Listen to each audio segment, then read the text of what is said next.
Bien. Las imágenes recordando un poquito, las imágenes, hematoma subdural va a ser imagen en forma de semiluna. El epidural va a ser una imagen en forma de uso o de balón de fútbol americano, porque está delimitado entre sutura y sutura por encima de la dura madre. En el otro, en el subdural, fluye, se recorre por todo el tejido sin necesidad de estar bien delimitado. Puede extenderse desde una porción hasta la región anterior hasta la región posterior. Los dos van a tener efecto de masa, los dos pueden desplazar. Obviamente el más grave o el más complicado va a ser el hematoma epidural. Bien, en cuanto al primero tenemos que evaluarlo de forma adecuada, que es lo que vamos a tener aquí. Ya habíamos platicado dentro de nuestro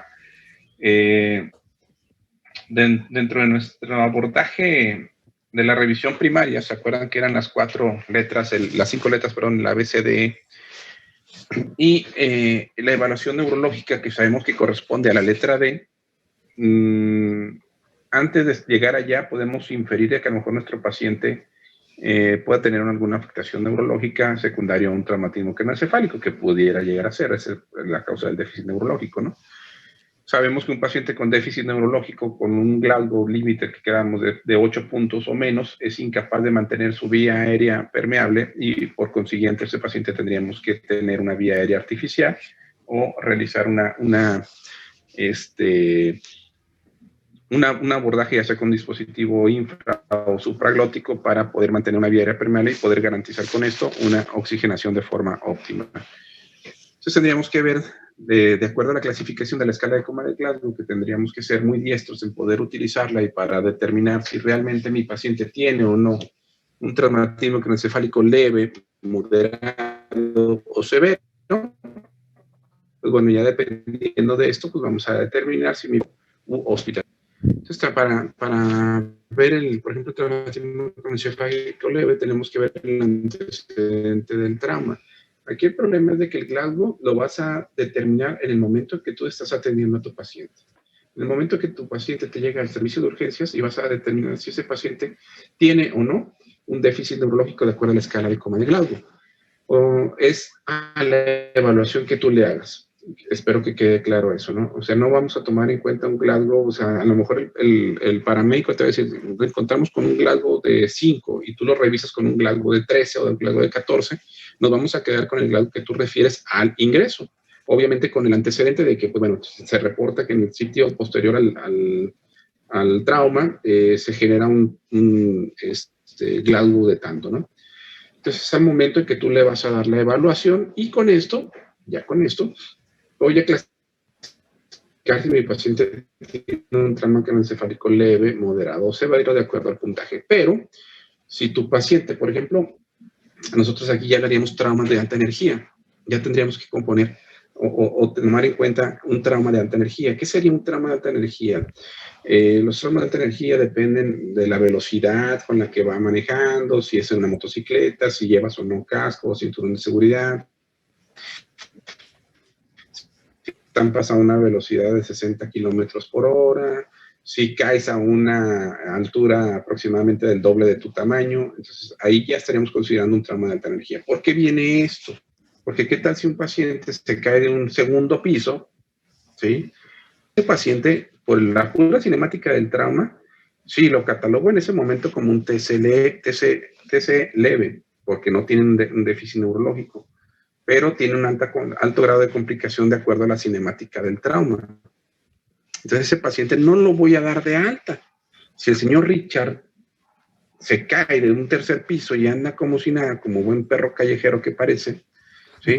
Aquí el problema aquí, yo no lo voy a dar de alta porque el riesgo de que tenga alguna complicación es alto por la cinemática del trauma. Entonces, tendría que hacerle un estudio de imagen, ¿no? Entonces, en el leve tengo que ver cómo se evoluciona, tengo que identificar tempranamente qué pacientes tienen alto grado de complicarse, ¿no? La mayoría no va a tener ninguna repercusión, solamente un 3 un deterioro neurológico importante, secundario sobre todo a la cinemática del trauma que ya estamos platicando, e inclusive, por ejemplo, ya. el novio le checa el celular y se enoja y le da un batazo, pues a lo mejor llega con un grado de 15 llorando y todo eso, pero pues no le vamos a poner atención, ¿verdad? El problema aquí es de que a lo mejor en 2, 3 semanas va a llegar con cefalea intensa, con desorientación, con ataxia, le hacemos una tomografía y a lo mejor presenta un hematoma subdural, ¿sí? Entonces aquí no significa de que a todos los pacientes les voy a tomar una tomografía. Si estás en un privado, pues obviamente esa va a ser la corriente, ¿no? Porque pues van a tener que generar ahí una situación. Entonces, ¿cuáles van a ser las indicaciones de tomografía en un paciente que tengamos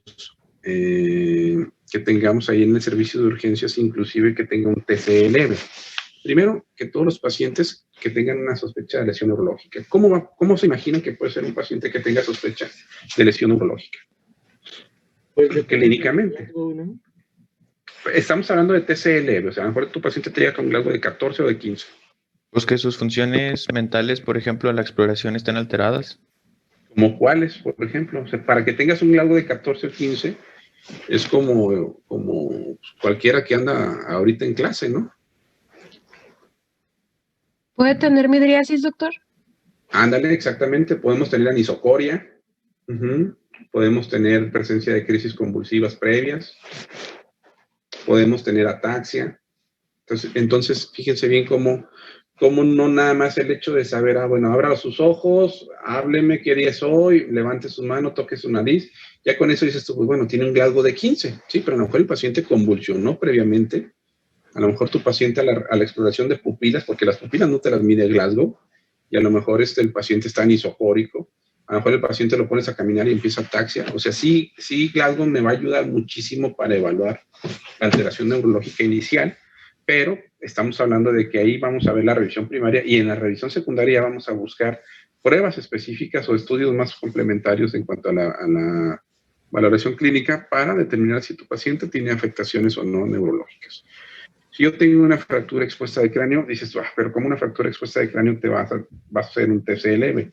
Acuérdate que TCE leve, de acuerdo a la clasificación de Glasgow, no te habla de lesiones neurológicas, no te habla de lesiones físicas, no te habla de lesiones de exposición. Puede ser que un paciente traiga un escalpe en el cráneo y se le ve ahí una fractura, pero el paciente va a tener un Glasgow de 15. ¿Sí? Signos de fractura de base del cráneo, pues el paciente anacorragia, trae sus ojos de mapache, trae sus signos de Batley, entonces allí ya voy a determinar que ese paciente requiere la realización de un estudio tomográfico, ¿sí? La persistencia de vómito o en los pacientes geriátricos o arriba de 65 años, todo paciente deberíamos de tomarle un estudio tomográfico. Los pacientes ya con afectación, de acuerdo a la escala de coma de Glasgow, o sea, va a una relación directa entre la disminución del Glasgow con hallazgos tomográficos de alguna lesión neurológica. ¿A quiénes voy a hospitalizar? Bueno, a pacientes que efectivamente mediante el neurodiagnóstico pueda determinar yo que tiene una afectación, que tenga un paciente que esté, aunque no tenga alteraciones tomográficas, pero que está sintomático. ¿Qué sintomatología puede llegar a tener? Que persista con cefalea, con alteraciones de náuseas, vómitos, alteraciones neurológicas de ataxia, diplopia, etcétera, ¿no? A esos pacientes sí voy a decir hospitalizarlos cuando se trate de un TCE leve. Esas son algunas de las instrucciones, son lo que conocemos como datos de alarma. Si tu paciente, yo creo que van a encontrarse que no dejé dormir a mi paciente. O sea, pues bueno, no es problema que se escucha un poco se duerma o algo, pero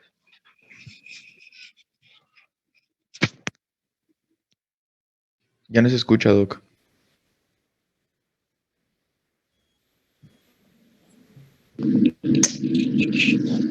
a ver ahí. Ahí ya se escucha bien. Ya se escuchó. Ok. Entonces, esa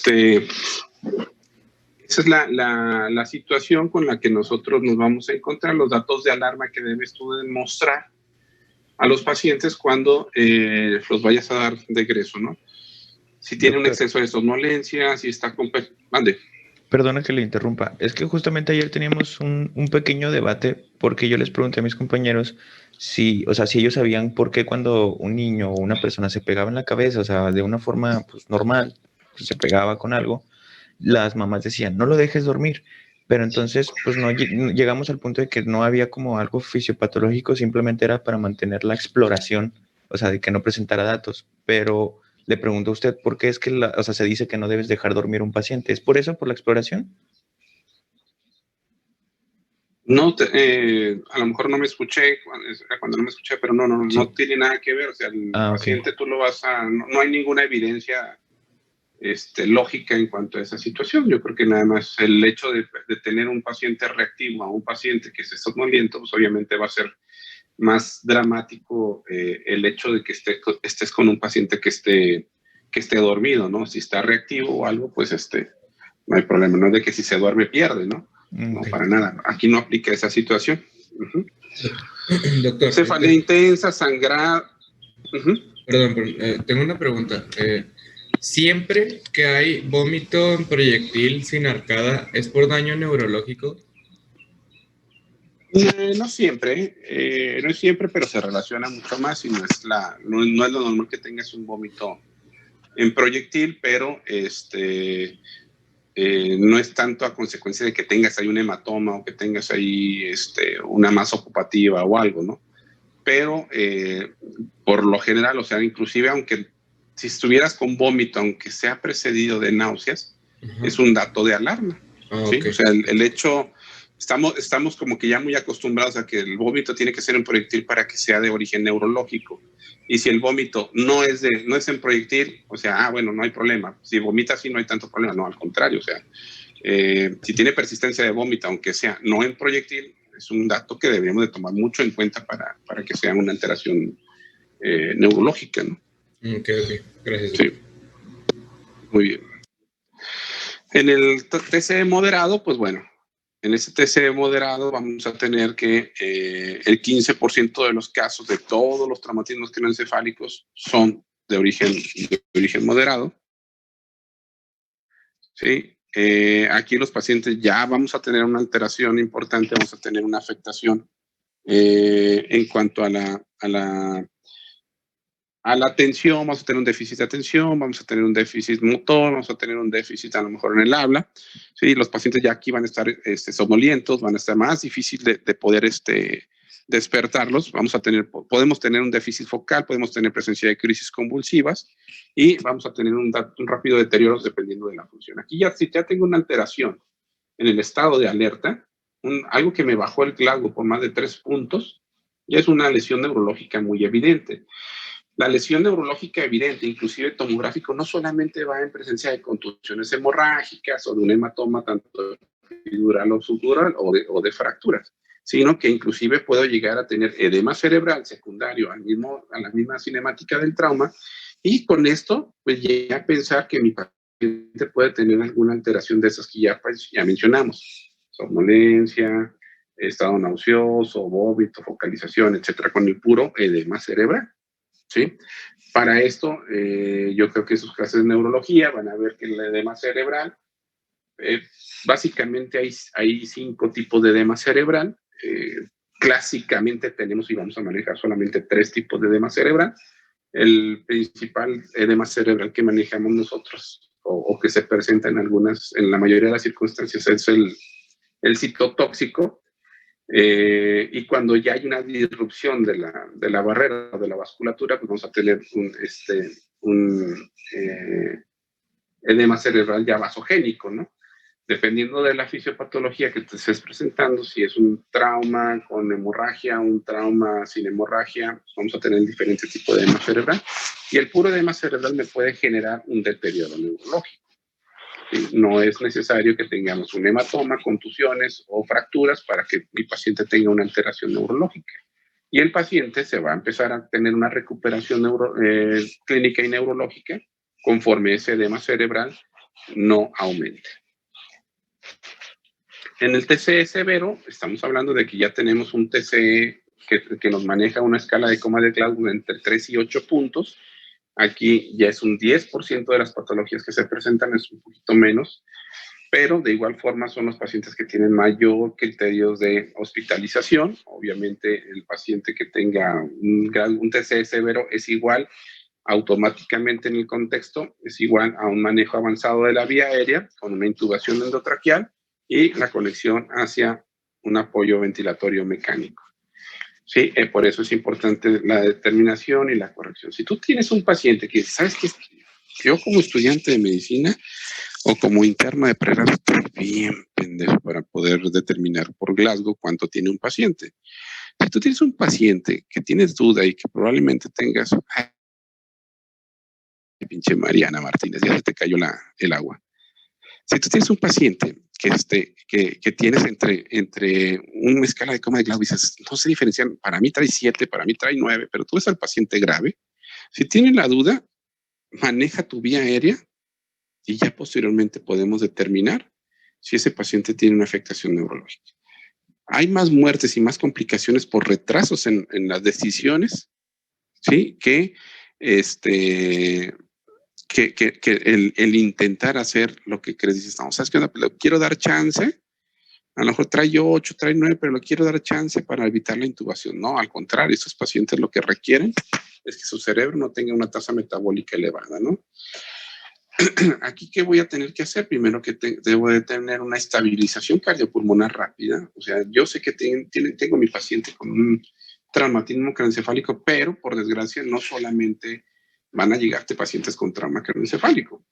Seguramente tu paciente puede tener algún otro trauma de algún otro órgano o sistema asociado. A lo mejor tienes un trauma abdominal, un trauma torácico, un trauma musculoesquelético, o esté chocado por hipovolemia. Entonces, no viene solo esta presentación, ¿no? Entonces, tú tienes que determinar si tu paciente tiene una hipotensión asociada a esto y tiene una hipoxia. Entonces, si tú tienes ya un paciente con un trauma craneoencefálico, está hipotenso y está hipóxico, ese paciente pues está bien crítico. A este paciente lo que tienes que hacer son intervenciones inmediatas, que a lo mejor dices que soy solamente un simple interno. Discúlpame, pero si tú estás con esa idea, con esa actitud, pues definitivamente no es así, ¿no? Tú ya a partir del próximo año ya eres un médico que trabaja en un hospital y que las intervenciones que tú hagas van a generar, ya sea que a tu paciente le vaya bien o a tu paciente le vaya mal. Y si no haces intervenciones, seguramente a tu paciente le va a ir mal. ¿Sí? Y hay que quitarnos el estigma de que soy solamente un interno, soy solamente la chacha, soy solamente el que hace las notas. No. Las intervenciones ya tú vas el paciente que llega accidentado no tiene la culpa de que no te sientas con los pantalones suficientes para poder atenderlo. Entonces, a partir de que salga, las intervenciones son obligatorias para todo lo que ustedes hacen. Entonces, aquí es muy fácil. Tienes un paciente que tienes un trauma craneoencefálico y tienes un paciente que está hipotenso y que está hipóxico, tienes que dar intervenciones para corregir eso. ¿Se acuerdan que cuando vimos en reanimación de control de daños, que veíamos de que, ¿sabes qué onda? No hay que reanimar buscando una hipertensión, una normotensión. Con que tengamos con 90, 100 de sistólica, por encima de 80 inclusive de sistólica, es suficiente, pero a excepción de los casos donde tengas traumatismo craneoencefálico. ¿Sí? Yo creo que todos recordamos esas máximas que vimos en los temas anteriores. Si tu paciente ya tiene un trauma craneoencefálico, aquí cambia por completo mi filosofía de la reanimación. Aquí tengo que generar, porque acuérdense que tenemos una presión de perfusión cerebral, en la cual va a depender de mi presión arterial, ¿sí? Y tengo que mantener una presión arterial media óptima, ¿no? Clásicamente nos mencionaban que la presión arterial media que yo debería manejar a mis pacientes con trauma craneoencefálico estaban entre 90 y 110 de presión arterial media. Actualmente nos dicen, híjole, ¿sabes qué onda? Pues bueno, con que tengamos una presión arterial media entre 80 y 100 es lo más adecuado. Si ya dices, híjole, es viejito, pues bueno, con que tengamos una presión sistólica por encima de 100, ya la estamos librando. Existen múltiples filosofías o conductas a seguir en el paciente neurocrítico sobre todo en el paciente relacionado con trauma, dependiendo de cómo, del centro hospitalario donde te encuentres, pues a lo mejor si sabes qué onda, nosotros nos vamos a manejar con una presión arterial media de entre 90 y 110. ¿Qué pasa, por ejemplo, si mi paciente está chocado? Aparentemente no tienes ninguna otra evidencia de trauma, o de pérdida hemática, o de pérdida de volumen, y tu paciente tiene una presión arterial sistólica entre 80 y 60, perdón, una TA de 80 y 60. ¿Qué haces? Híjole, pues bueno, ¿sabes qué? Lo voy a manejar primero con líquidos, a ver si me responde. No tengo una respuesta de líquidos, ya le pasé un litro de solución, no tengo una respuesta adecuada de líquidos. Pues tengo que hacer las intervenciones necesarias para ¿qué? Para aumentar esa presión arterial y mantenerla en metas de neuroprotección. ¿Sí? ¿Con qué? A lo mejor utilizando vasopresores como noradrenalina, aminas como la dopamina, para mantener presiones arteriales en lo que yo quiero, ¿no? Si nos vamos por ABC, bueno, mi vía aérea y mi ventilación, voy a tener que intervenir siempre una adecuada vía aérea con mantenimiento de la columna cervical, siempre recordando porque es un paciente con politrauma. ¿Por qué? Porque a este paciente tengo que garantizarle a fuerza que tenga oxígeno. Si tú tienes un paciente con un déficit neurológico de un galgo de 7, un galgo de 8, un galgo de 5, pues ¿qué es lo que va a pasar? No va a tener una adecuada ventilación. Si tú no tienes una vía aérea óptima, no vas a tener una ventilación óptima. Entonces, ¿qué es lo que vas a sacrificar? Vas a sacrificar tejido cerebral hipóxico, y que te va a aumentar tu lesión secundaria, y que te va a aumentar tu tasa de complicaciones, y que la mortalidad vaya a incrementarse. Entonces, por eso, la opción es, ¿sabes qué? A todo paciente con un grado menor de 8, garantizarles una vía aérea que esté permeable, ya sea quirúrgica, en su caso, o bien con un dispositivo tanto supra como infraglótico, y beneficiarlo con una ventilación de una forma adecuada. Entonces, dime. Perdón, antes de que siga avanzando, es que ahorita me quedé con la duda. Ya ve que en la reanimación para control de daños habíamos visto de los líquidos de 1 litro en la primera hora y de todos esos parámetros, pero me quedé con la duda, por ejemplo, en un traumatismo craneoencefálico en donde corre el riesgo de que el paciente tenga edema cerebral, ¿siguen siendo las mismas indicaciones o cambian las indicaciones de los líquidos en la reanimación para control de daños? No, de hecho, lo que tú tienes que hacer es, si tu paciente, aunque tenga edema cerebral, pero está hipotenso, tú tienes que manejar una adecuada presión de perfusión cerebral. Entonces, ¿qué es lo que requieres? Aumentar tu presión arterial media. ¿Sí? ¿A qué? A costa de líquidos. Si no son suficientes los líquidos para aumentar esto, tienes que usar vasopresores. Ok, entonces son las mismas indicaciones. Sí, así es. Ok, gracias. Muy bien. Entonces, mi meta va a ser mantener niveles de saturación altos, sin exagerar, una saturación entre 96 y 98, siempre buscando por encima de 94, y una PC2 de 35. En cuanto a la C de la circulación, pues aquí lo que ya mencionábamos, tratar de restablecer una normovolemia, siempre utilizar soluciones isotónicas, siempre generar el Ringer lactato como si fuera tu Harman, perdón, tu solución inicial de base. Hay que determinar que si tienes trauma asociado, eso es muy importante, porque a lo mejor no tiene evidencia de sangrados, pero a lo mejor por el mecanismo, por la cinemática del trauma, vas a tener que tu paciente tiene altas posibilidades de que tenga hipovolemia a consecuencia de una hemorragia en algún otro sitio. Por lo general, la hemorragia intracraneal no te va a generar hipotensión. El sangrado intracerebral no te va a generar, pero si tu paciente tiene un escalpe, tiene una herida muy, muy grande, muy profunda, ahí en cabeza, y te dicen, ¿sabes qué? Perdió muchísima sangre, o el paciente tiene antecedentes por la cinemática de que tuvo un trauma de tórax, tuvo un trauma de abdomen, pues hay que determinar que no esté chocado y no esté sangrando de algún otro nivel. ¿Sí?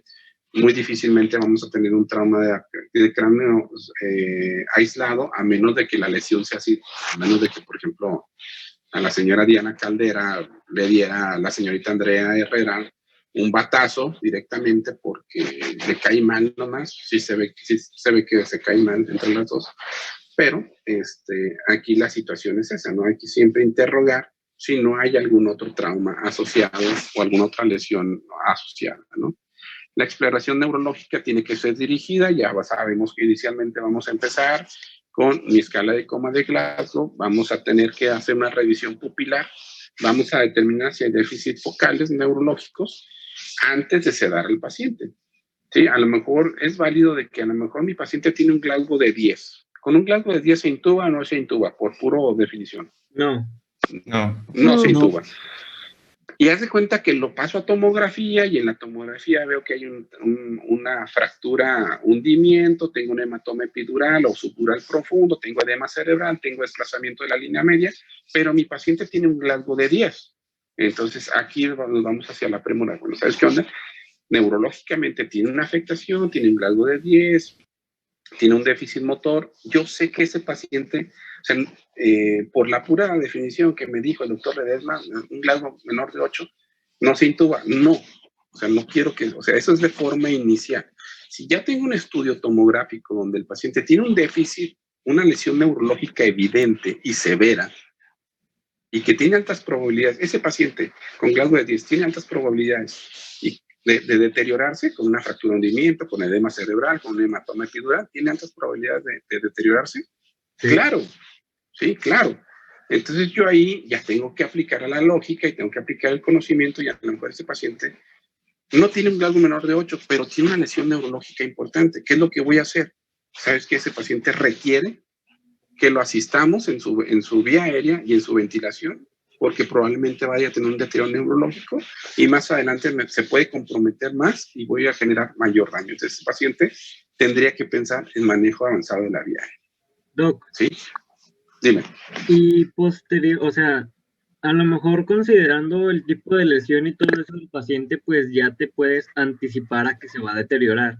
Pero después, de todos modos, le haces un Glasgow para volver a verificar eso. De hecho, el Glasgow tiene que ser cada hora, porque podemos tener alteraciones, ¿no? Tanto superiores, como puede subirse, como puede disminuirse. Ok. ¿Sí?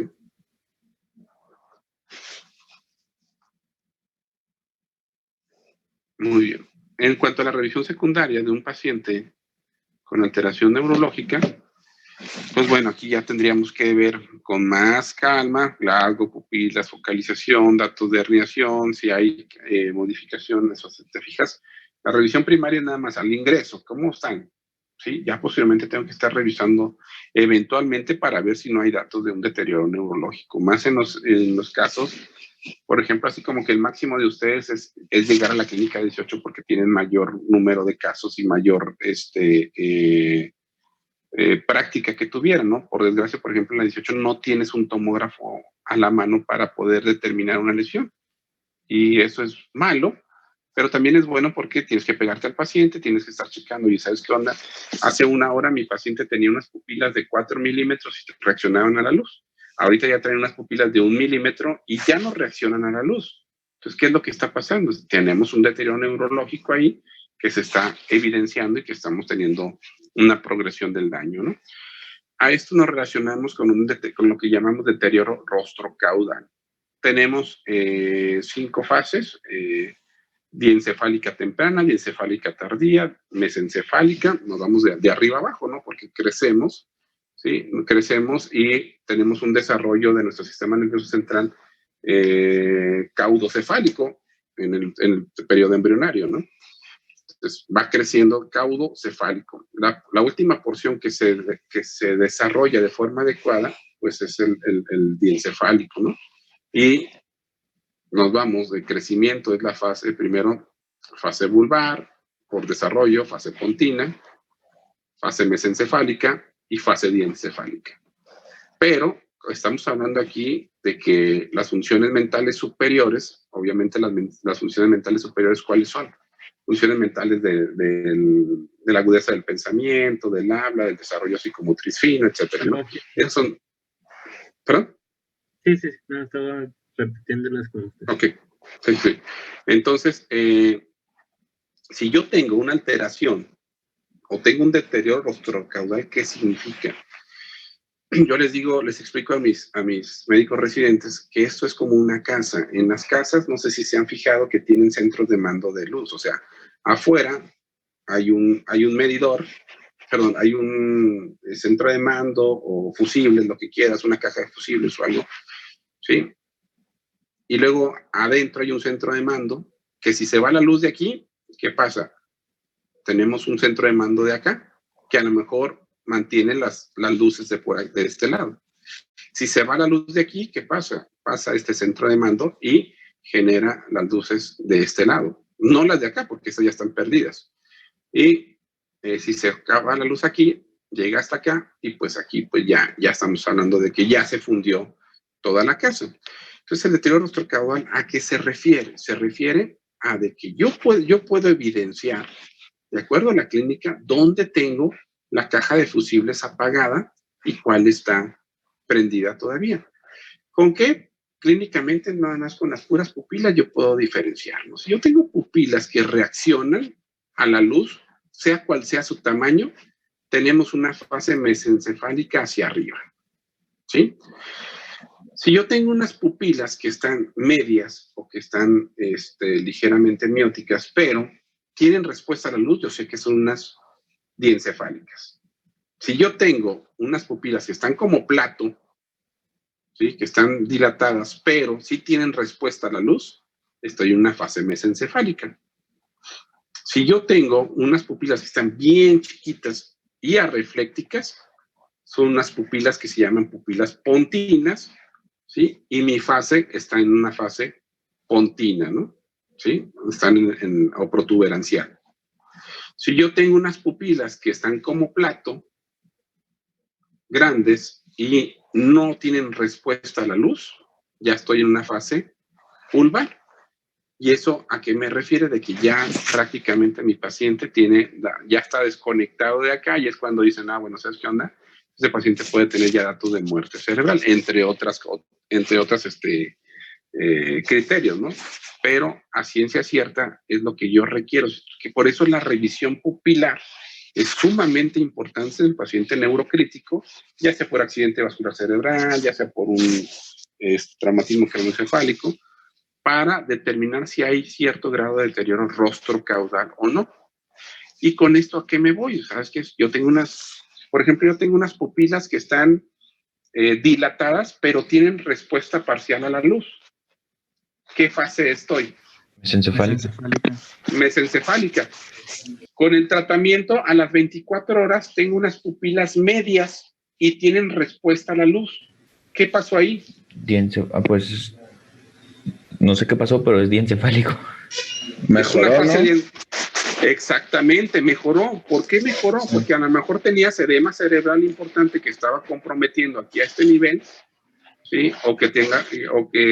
O se le drenó un hematoma epidural, o se le corrigió el edema cerebral, se le hizo una liberación de presión intracraneal, lo que quieras, que mejoró esto. Entonces, para esto también es importante, ¿sí? No nada más para ver, ¿en qué fase está? Sí, está en esta. Ok, muy bien. Tengo que hacer todas las medidas. Si tú estás en una fase mesencefálica, ya tienes que hacer medidas para antiedema para poder mejorar esta situación, ¿sí?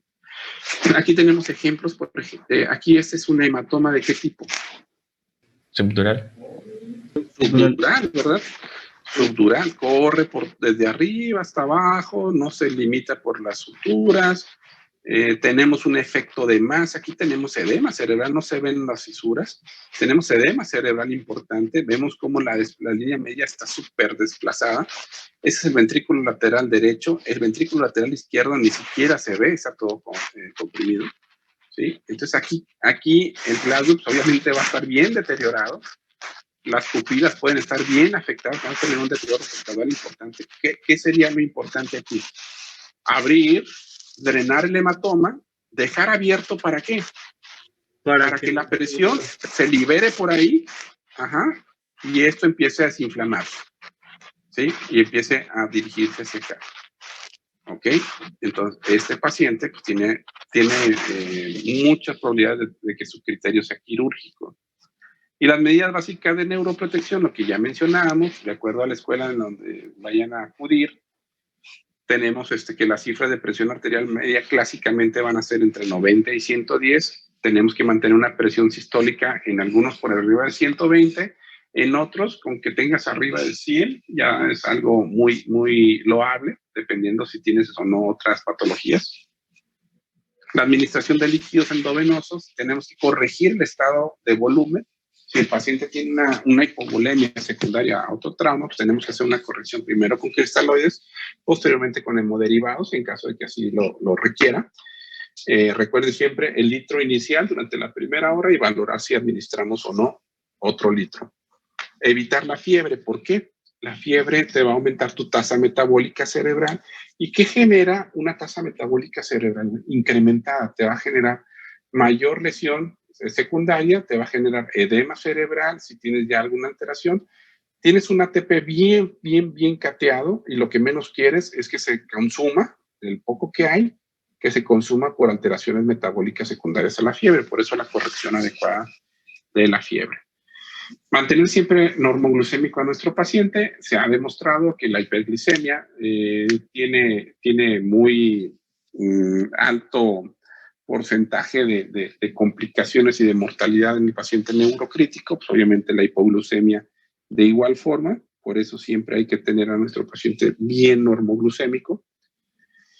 Un Fowler a 30 grados, eso es importante que sea a 30 grados. ¿Por qué? Porque con esto voy a mejorar el retorno venoso del cerebro, o del cráneo, perdón, más bien, y con esto voy a evitar, es una medida de antiedema, vamos a disminuir el edema cerebral que tengas nada más con la pura posición de Fowler a 30 grados y la cabeza central. ¿Qué pasa si tú tienes a un paciente girado de la cabeza? Pues a lo mejor puedes bloquear ahí por gravedad el drene de algún seno venoso y entonces vamos a generar también algo de hipertensión intracraneal secundaria a mala posición. Por eso, cabeza central y a 30 grados. Si tu paciente convulsiona, al paciente le tenemos que yugular las crisis convulsivas con benzodiazepinas, a fuercitas, ¿sí?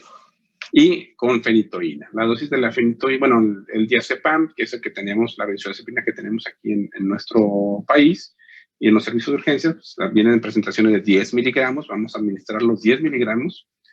La dosis es de 0.1 a 0.3 miligramos por kilo. Entonces, pasen en los 10 miligramos a un paciente, no lo pasen dosis respuesta, la dosis respuesta va a volver a convulsionar. E inmediatamente que utilices las benzodiazepinas solamente te actúan de forma inicial y tienen un tiempo de vida media muy corto. El paciente que va a seguir convulsiona y que va a seguir convulsionando, la benzodiazepina nada más trata de controlar o de yugular la crisis. Tienes que mantener un paciente, una neuroprotección con una estabilización de membrana adecuada, que en este caso está bien indicada la DFH o la fenitoína, para el control ya posterior de las crisis convulsivas. Ojo, la terapia anticonvulsiva solamente se presenta en los TCE severos, o es indicativo de TCE severo, tanto clínico, a lo mejor no tanto por Glasgow, pero pues, si convulsiona tu paciente a fuercitas es igual asociado a TCE, es igual a tomografía. Y ese tipo de pacientes, si yo tengo un TCE severo, se van a topar en muchas ocasiones que van a querer dar terapia anticomicial profiláctica. ¿Sí? Van a decir, para quien no convulsiona, no está demostrado, no hay evidencia actual donde la terapia anticomicial profiláctica esté bien indicado en los pacientes neurocríticos, no hay necesidad, pero si ya tu paciente convulsionó, entonces a esos sí voy a presentarlo, sí voy a tener que proporcionarle la terapia anticomicial. Doctor. Dime. Y ahí en eso de que se puede dar como profilaxis, ¿es la misma indicación si, por ejemplo, hay un traumatismo craneoencefálico, no convulsiona, pero el familiar nos dice que es epiléptico? O sea, ¿eso tiene algo que ver? Ay, güey, ¿sabes qué es? ¿Cómo no entendí? Es que se distorsionó un poquito tu voz. O sea, que en un paciente con un traumatismo craneoencefálico, sí, que en un paciente tiene un traumatismo craneoencefálico, no ha convulsionado, pero el familiar nos dice que es epiléptico el paciente. No, Ahí- pues a ahí ese entonces- sí, ahí le continúa su tratamiento, ¿no? Ok. Pero aquí, por ejemplo, estamos hablando de que si no tiene crisis convulsiva, tienes que impregnarlo con fenitoína. La impregnación de fenitoína es a 15 a 20 miligramos por kilo por kilo en la impregnación, y ya posteriormente nos vamos a 5 a 7 miligramos por kilo por día en 3 dosis. Y así el paciente convulsiona y toma sus medicamentos anticonvulsivantes, pues bueno, dejan los medicamentos anticonvulsivantes que él toma, ¿no? Si tiene antecedente de epilepsia. ¿Ok? La analgesia, sobre todo en los casos de TC moderado y severo, es muy importante. Recuerden que un paciente con dolor es un paciente que está intranquilo, y recuerden que la intranquilidad de tu paciente te va a generar aumento de la tasa metabólica cerebral y nos va a conllevar a mayor lesión secundaria. Entonces, a mantener a tu paciente bien sedado, bien, con buena analgesia. Otro de los fármacos que utilizamos para el control del edema cerebral es el manitol. El manitol es un diurético osmótico, te genera un arrastre de agua importante y está indicado en los pacientes que están sospechando que tengan datos de enclavamiento, de edema cerebral muy, muy, muy importante, datos de herniación, para poder controlarlo. Van a empezar a tener una uresis muy, muy, muy aumentada. Hay que hacer controles electrolíticos seguidos una vez que utilizas esto, porque tenemos alteraciones en el sodio. Y aquí vamos a determinar si mi paciente requiere o no alguna otra intervención antes de esto, ¿no? La hiperventilación, pues bueno, es una estrategia que no está todavía muy bien documentado. Bueno, hay mucha evidencia a favor o en contra.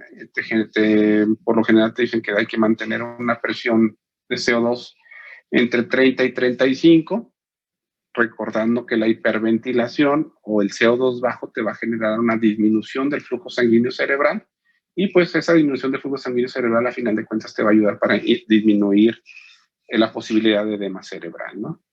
Bueno, esas serían en sí las medidas de neuroprotección básica que vamos a estar utilizando de forma inicial. Les voy a mandar un paper donde te habla acerca de las medidas de neuroprotección ya más bien específicas, punto por punto. Y siempre al paciente que vas a tener intubado, siempre tenerlo bien sedado, quitándole el dolor de forma adecuada. Si el paciente está despierto o está teniendo ventilaciones espontáneas, es un paciente que está mal sedado y es un paciente que no le está beneficiando absolutamente nada. Recuerden que los medicamentos sedantes también generan hipotensión. Sobre todo el propofol es un medicamento que te disminuye mucho las resistencias vasculares y te generan hipotensión. Entonces no tiene caso que a un paciente lo tengas mal sedado, le estés comprometiendo su presión arterial por una mala sedación. ¿Sí? Entonces hay que utilizar dosis óptimas o bien la combinación de otros medicamentos sedantes para poder generar una adecuada sedación. No sé si tengan alguna pregunta. Doc, ¿cuál es el medicamento más común para sedar a un paciente? Es que, por ejemplo, ahorita dijo que el propofol en combinación con otros medicamentos, pero no recuerdo en qué clase habíamos visto que eran que se sedaban más con benzodiazepinas, pero no sé si yo recuerdo mal o si sí así. No, por lo general la sedación está a base de midazolam. ¿Sí? El midazolam es un fármaco que tiene un poquito de vida media un poco más prolongada a comparación del diazepam. El midazolam es una benzodiazepina. Casi toda la sedación nosotros la hacemos a base de midazolam. Si vemos que el paciente no tiene una adecuada sedación a dosis altas de midazolam, podemos hacer combinación con otros fármacos. Pero sí, otros fármacos inclusive podemos combinar midazolam con propofol, recordando que todos los sedantes te comprometen la presión arterial. Si tienes esto, pero lo que quieres o lo que te urge es sedarlo, ¿qué pasa si utilizas sedación y tu presión arterial empieza a caer? ¿Qué harías? Pues empezar a corregir la presión arterial, ¿no? O sea, bueno, yo no pensaría en despertarlo, en quitarle la sedación, simplemente corregir la presión arterial. ¿Cómo la corriges? O nada más administrando más volumen, puede ser. Pues vasopresores, ¿no? Vasopresores. Sí, exactamente. Entonces, tú dices, bueno, ¿sabes qué? Sí, voy a comprometer la presión arterial, pero lo que requiero es que mi paciente esté bien sedado. ¿Sí? Entonces, si veo que con una buena sedación le compromete su presión arterial, pues tengo que buscar otras herramientas para poder generar un incremento en su presión arterial. Eso si le agregas de que también la sedación, la analgesia adecuada va a ser a base de opioides. Y la infusión de opioides, nosotros manejamos la buprenorfina, la infusión de opioides, pues obviamente te va a generar también que te tumben las resistencias vasculares y vamos a tener también una presión arterial con tendencia a la baja. Todo este tipo de pacientes generalmente van a tener su sedación, su analgesia e inclusive también hasta su vasopresor para la normalización de la presión arterial. Y obviamente un adecuado volumen. Y el adecuado volumen, ¿cómo voy a determinar que sí le estoy poniendo el volumen que es adecuado? ¿Cómo creen que ¿Por la lo puedo? Por la uresis, exactamente, por la uresis. ¿Sí? Entonces, si se fijan, es un conjunto de manejo multisistémico para determinar que estoy haciendo lo más adecuado o no. ¿Sí? ¿Alguna otra pregunta? No, doc.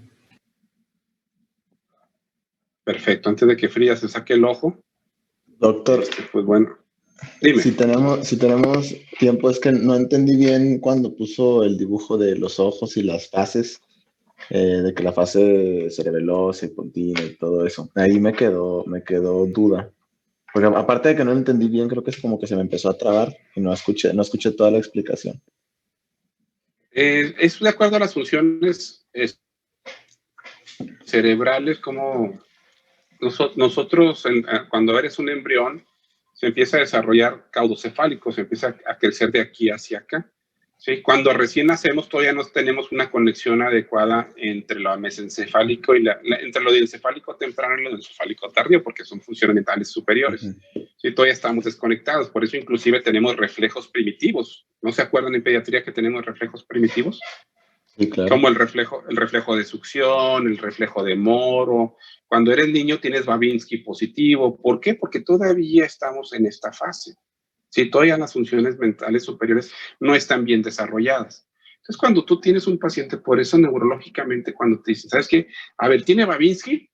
Sí, oye, ¿sabes qué? Una tiene Babinski positivo. ¿Qué significa que tenga Babinski positivo? Significa de que se perdió ya. Una desconexión. Sí, hubo una desconexión entre esta caja de fusibles, que son los diencefálicos, ¿sí? Se desconectó algo y ya estamos en nada más alumbrando esta área que son los mesencefálicos, ¿sí? Es lo que manejamos aquí en los ejemplos que tenemos aquí a la izquierda con las pupilas. La revisión de las pupilas nos hace un paro para determinar si realmente tengo una afectación, a qué nivel. Obviamente también el tipo de respiración también me genera, o cada fase del deterioro rostrocaudal tiene un tipo de respiración específica.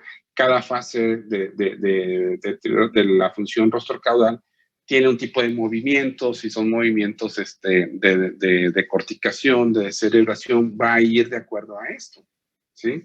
Por eso es importante la revisión pupilar, porque por lo general para que quieras determinar en qué fase de deterioro rostrocaudal, estamos hablando de que es un TCE severo, ¿sí? Y que ese TCE severo pues va a estar intubado y va a estar sedado.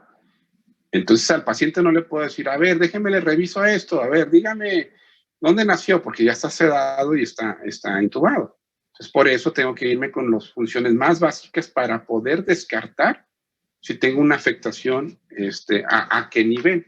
Y con eso, pues bueno, fácilmente puedo irme yo con la revisión de las pupilas para poderme dar una idea.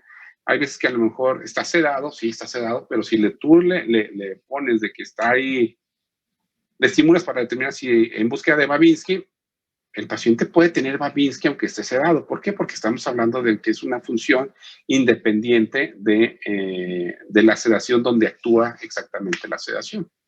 Si ya tú relajas a un paciente con relajantes bloqueadores neuromusculares, pues bueno, ahí vamos a tener otra afectación y no es lo ideal, ¿no? O sea, ¿cómo piensas buscar una afectación focal si tú neurobloqueas a tu paciente? Pues está muy complicado de esa forma, ¿no?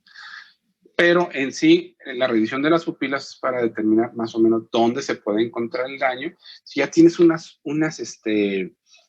pupilas dilatadas areflécticas, ya sabes que el daño o el deterioro va a estar hasta región vulvar, ¿sí? Y en nivel vulvar, ¿qué es lo único que está encargado el bulbo? Bueno, lo único e importante, ¿no? Sí, lo único, pero pues lo importante, ¿no? Es por eso que a esto, o sea, tienes un paciente de que a lo mejor tiene muerte cerebral. ¿Qué significa que tiene? ¿Y por qué está respirando si tiene muerte cerebral? Pues por esto mismo, ¿no? Tengo un deterioro rostro-caudal donde está desconectado tanto de acá como de acá y que a lo mejor puede estar mantenido todavía el centro respiratorio. Puede que no, generalmente es que no. Por eso cuando uno de los signos para determinar si tu paciente ya murió o no, ¿qué son? Las pupilas, ¿no? ¿Cómo están las pupilas? Ya están bien dilatadas. Pues ya se perdió toda la conexión durante unas maniobras de reanimación cardiopulmonar, ya hubo hipoxia cerebral, ya hubo muerte cerebral y vamos desde acá hasta acá. Si tú estás dando reanimación cardiopulmonar y estás a los 15 minutos y se te ocurre, ¿cómo están las pupilas? Las pupilas están puntiformes y no tienen respuesta a la luz. ¿Dónde estamos? A nivel pontino, protuberancial, ¿sí? Pero, ¿qué significa que ya está muerto tu paciente? ¿Ya tiene datos de muerte? No. Aquí a este no. Todavía no se parte o no se desconecta completamente, ¿verdad? ¿Que se puede llegar a desconectar? Pues sí, a lo mejor a los 30 segundos ya se hacen las pupilas de plato, ¿no? Ok, muchas gracias.